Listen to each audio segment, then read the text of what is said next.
Thank you very much for this knowledge, Abraham. We're extraordinarily grateful, and it gives us such aspiration to live this wisdom of integration of life. We like that word knowledge. Knowledge. It is already yours. We just reactivated it. Yes. I wanted to ask about a tape that was recorded in 1989, which is almost 15 years ago, Joyous Survival.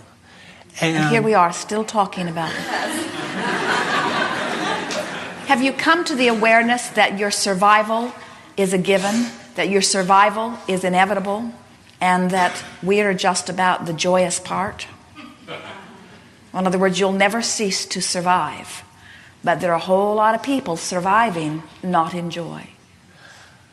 Yes, I do understand that point. And assuming that I choose to stay on planet Earth, I also choose to be in as much joy as possible. And it would be our choice also. I was no point in hanging around anywhere otherwise. I was interested to hear an update on Mother Earth's condition and if major realignment was still a possibility or a necessity for her.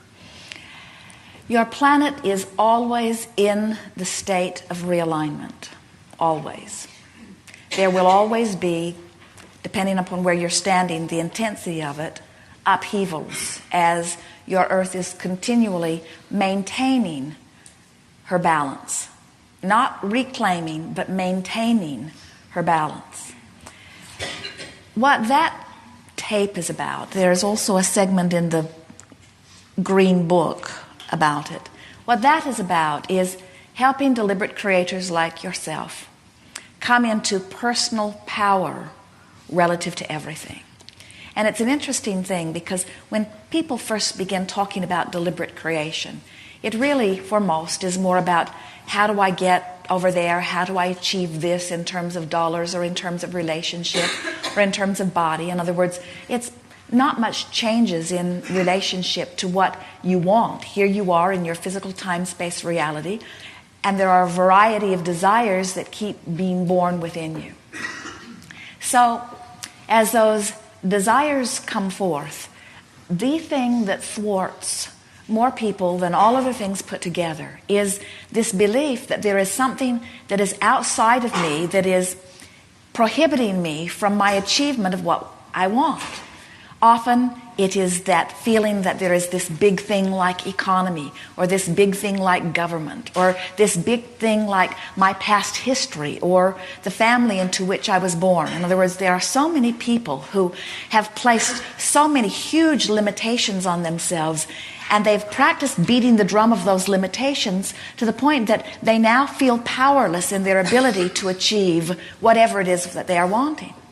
So our message, as you've been listening to us for a while, and as you've been hearing it evolve in terms of Esther's ability to express it, our message is about reclaiming your personal power. It's about taking external factors out of the equation altogether.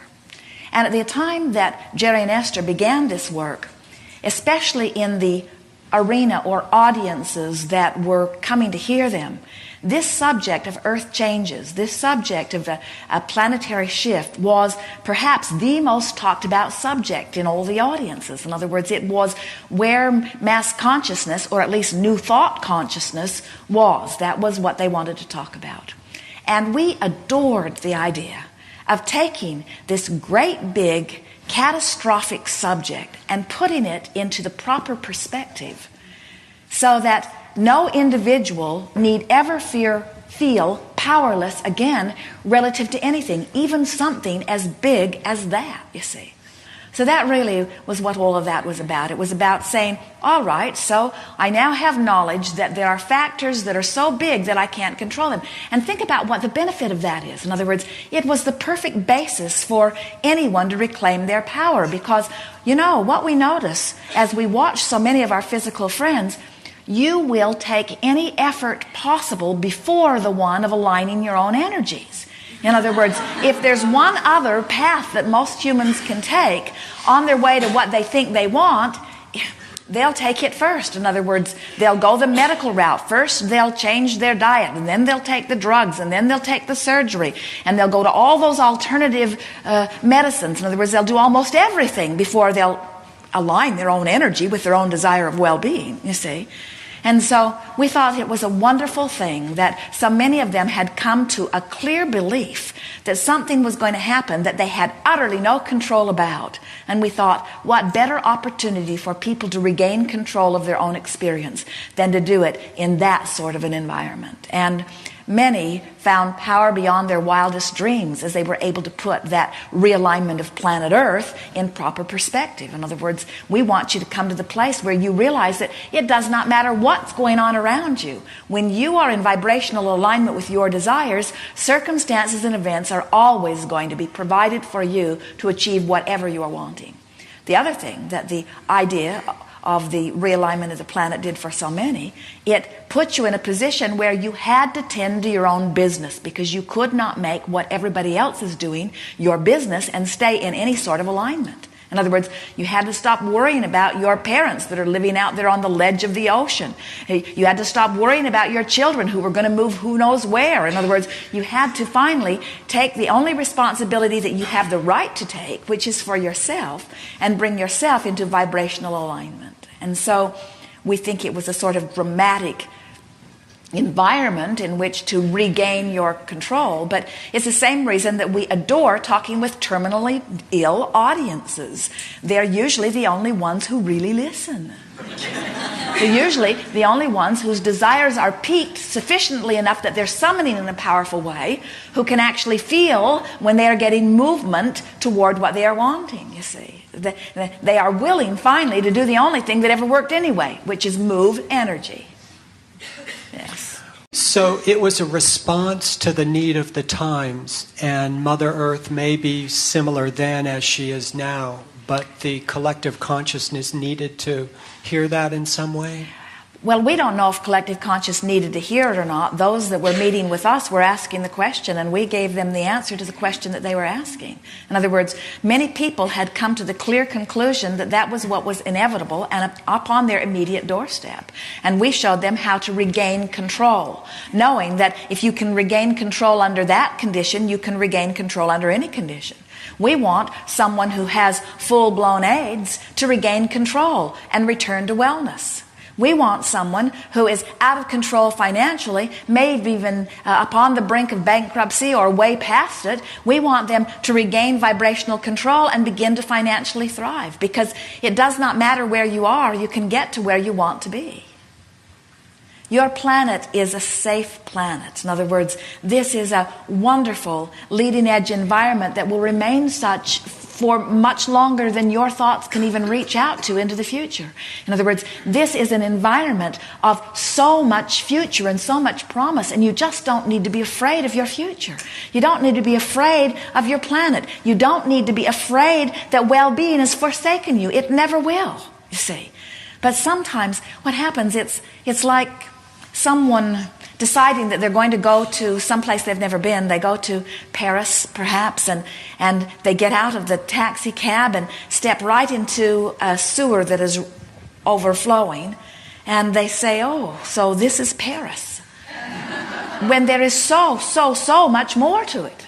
And where they happen to step out did have everything to do with their expectation or the vibrational groove that they've carved out for themselves, but the potential is so much more than where you're ever standing at any point in time. And so we would say that our response was regarding this Earth realignment was responding to where so many were who were asking about it. But we are joyful about an opportunity to express power and safety and well-being under any and all conditions. There is nothing for anyone to be afraid of. And we've noticed, as we've been interacting with so many of you, and we've been interacting with all of you, that the only thing that ever brings about a feeling of fear is the feeling of loss of power, loss of control, because you all innately feel wonderful. And the other end of that is fear of not feeling wonderful. And that's the only reason that you ever dread any condition. That's the reason that you are also working so hard about trying to control conditions. Most people observe a condition and have a feeling response. And that is so backwards, especially in this world where there are so many ready to show you so many conditions. It's making you crazy. They go all around the world and they find the very worst of conditions and pretend that it's the dominant situation, and then they bring it to you and they say, what do you think about that? What do you think about that? And you say, don't like that, don't like that, don't like that. And over a few generations of that, you find yourselves sort of cowering, afraid of where the world's going. What's the world coming to? It's going to hell in a handbasket. The world's going to the dogs. The earth's shifting on its axis. The end of the world is here. It's the end times. We've been so bad for so long, and we don't know how much longer we can hold out. This group of physical slime that has been living on this earth that are so unworthy of good things. And this one died for us, and this one died for it, and that one's willing to die for us. There are all kinds of people that are willing to take up for us for this lowly scum of physicaldom that we are. And we say, where do you get this stuff? You are blessed beings. You are leading edge creators. You are here for the most joyous of adventures. You are here because you are God embodied in this physical body. You didn't come forth to suffer, to come to some horrible, fiery, burning, terrible end. You came forth to thrive, you see. And it's time for you to stop worrying about all of the possibilities. What happens is you look out into the world and there's someone who, for who knows why, has managed to pinch themselves off pretty well from well-being. And there they are in their substandard experience, not living the joy that they have potential of living. And then you document it, you point at it, you shine a spotlight on it, you give it a name, you call it all kinds of things, and then you begin in time to fear it, as if it has some power over you. And we say, why would you look at something not wanted, look at something that somebody else has created, call it a fact, call it a historical fact, and by your attention to it, then recreate it for yourself?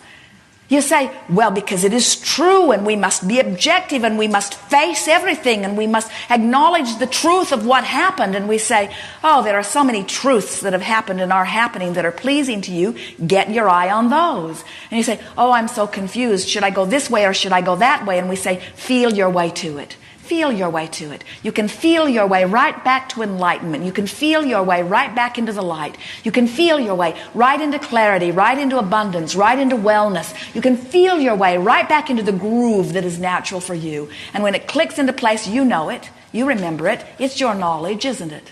Yes. Yes.